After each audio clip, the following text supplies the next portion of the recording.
The rain this past weekend definitely reminded us that spring is almost here, and if you're a homeowner, there are steps you can take to make sure your home is ready. Kent Fisher is a Kansas City handyman here with us this morning. Welcome to the show, my friend. Today we're talking about the top of our home, specifically the roofs. So what should we look for on the roof, first of all?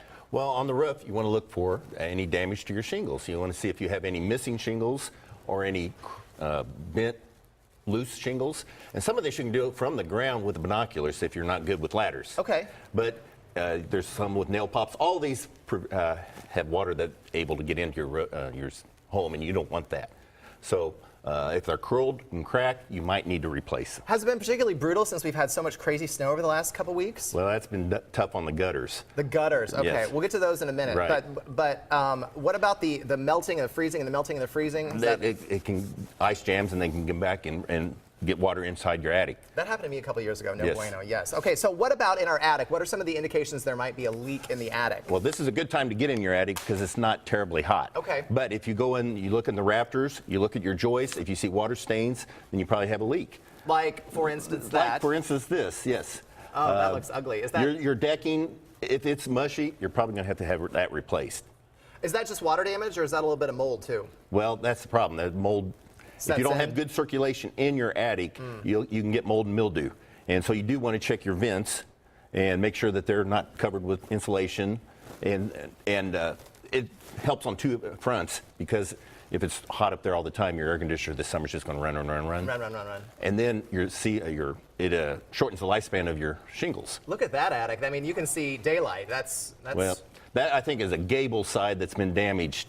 And so time to get up there is what you're saying. Right, exactly. Springtime's the perfect time. You want to also check while you're up there, check for nesting. Because critters will get in there. Varmints, birds, everything. Squirrels, whatnot. Okay, exactly. Let's dish on gutters. So gutters are really important, but what's the best way to clean out your gutters or keep them clean? Well, you can use gutter guards or gutter covers, but best way, twice a year, especially if you had trees, just get up there and scoop them out. They've got to scoop them out. You want to make sure that they're clean. You want to also make sure that your downspouts are clean. Oh, yeah, I never thought about that. Well, because they get clogged with leaves. Exactly. And you want to make sure they're pointing in the right direction. You want to pay attention. And they should drain at least 3 feet away from your foundation. Away from the house. Drain away from the house. If it's right there at the foundation, it's it'll eventually just cool going. Exactly. Okay, so besides the cleaning out of the leaves, what are some indications that gutters aren't necessarily in the prime of their life? Well, if the fascia is rotted, the board that the gutter attaches to is rotted. And after this last snow, especially, the second one that was really heavy, you have a lot of sagging.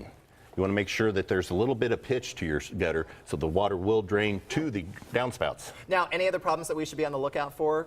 Well, when you're on your roof, go ahead and look at your stacks and your pipes, make sure that they're properly sealed. Then inspect your chimney, because the flashing around it, you want to make sure it's repelling water and that the brick and mortar is in good shape. If there's a sealant that's made for brick and mortar that you can put on there to repel water, and sometimes the mortar is in such bad shape you need to replace it. 'Tis the season, better safe than sorry. Correct. Thanks, my Thank friend. you. All right, let's throw things over to Michelle.